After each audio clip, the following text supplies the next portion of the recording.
Pengembangan penanganan kasus dugaan pelanggaran Undang-Undang Nomor 1 Tahun 2015 Pasal 178, yaitu tentang penghilangan hak pilih orang. Bahwa kasus ini bermula dari pengawasan pengawas TPS di TPS penyangga untuk RSUD Sragen. TPS penyangga ini adalah TPS yang diberi tugas untuk melayani atau memfasilitasi pemungutan suara di rumah sakit.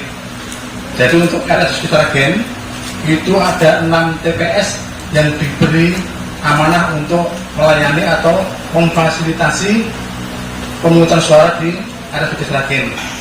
Di 6 TPS penyangga itu hanya ada 2 TPS yang datang ke rumah sakit untuk memfasilitasi atau melayani pemungutan suara.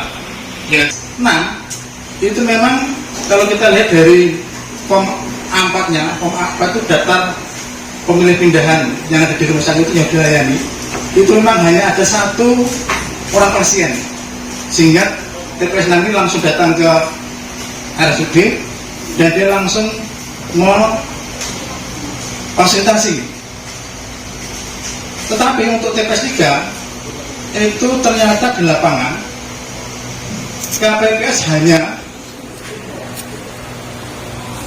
dapat memfasilitasi untuk pemilihan atau untuk pemungutan suara itu hanya 4 orang. Sementara TPS 3 itu kalau kita lihat daftar yang harus dilayani itu ada 15. Jadi dia hanya bisa melayani 4. Masalahnya adalah 1, bahwa pada saat itu, ini fakta klarifikasi ya, TPS itu masih melayani juga pemilih yang ada dalam DPT. Artinya sampai dengan pukul 13 itu TPS masih melayani. Terus yang kedua, bahwa sampai dengan pukul 13 itu TPS 3 memang hanya bisa melayani 4 pemilih dan dia memang hanya membawa 5 surat suara.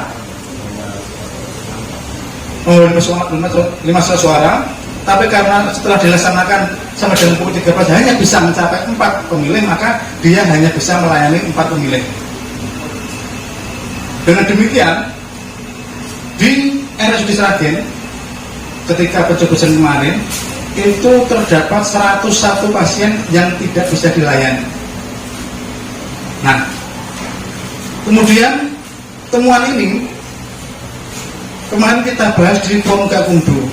Jadi perlu teman ketahui bahwa untuk dugaan tindak pidana pilkada itu ditangani bersama-sama antara Bawaslu, kepolisian, dan kejaksaan.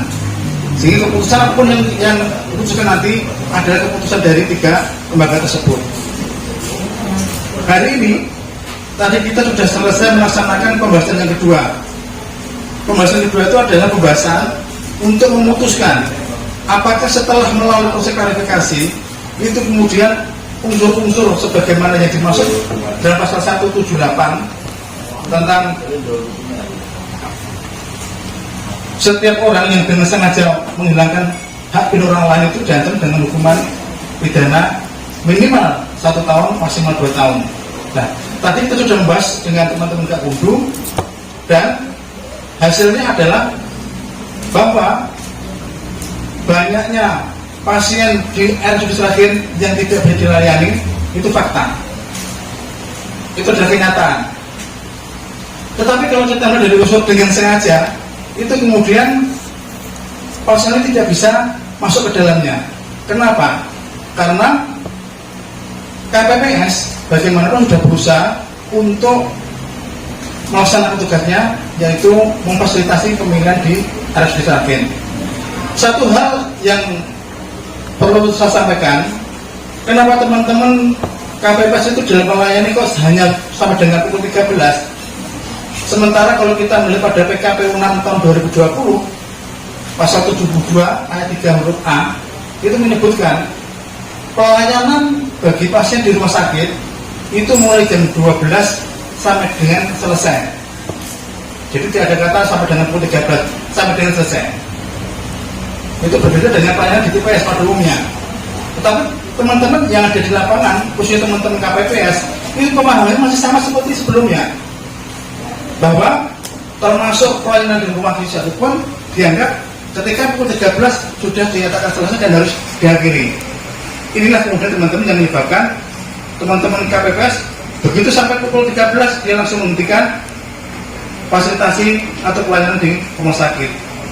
Nah, dengan pertimbangan dua hal tersebut kemudian Gakumdu memutuskan untuk permasalahan ini tidak bisa dilanjutkan ke tahap penyidikan dan alasan tidak memenuhi unsur sebagaimana yang dimaksud dalam pasal 178 Undang-Undang Nomor 1 Tahun 2015, yaitu unsur dengan sengajanya.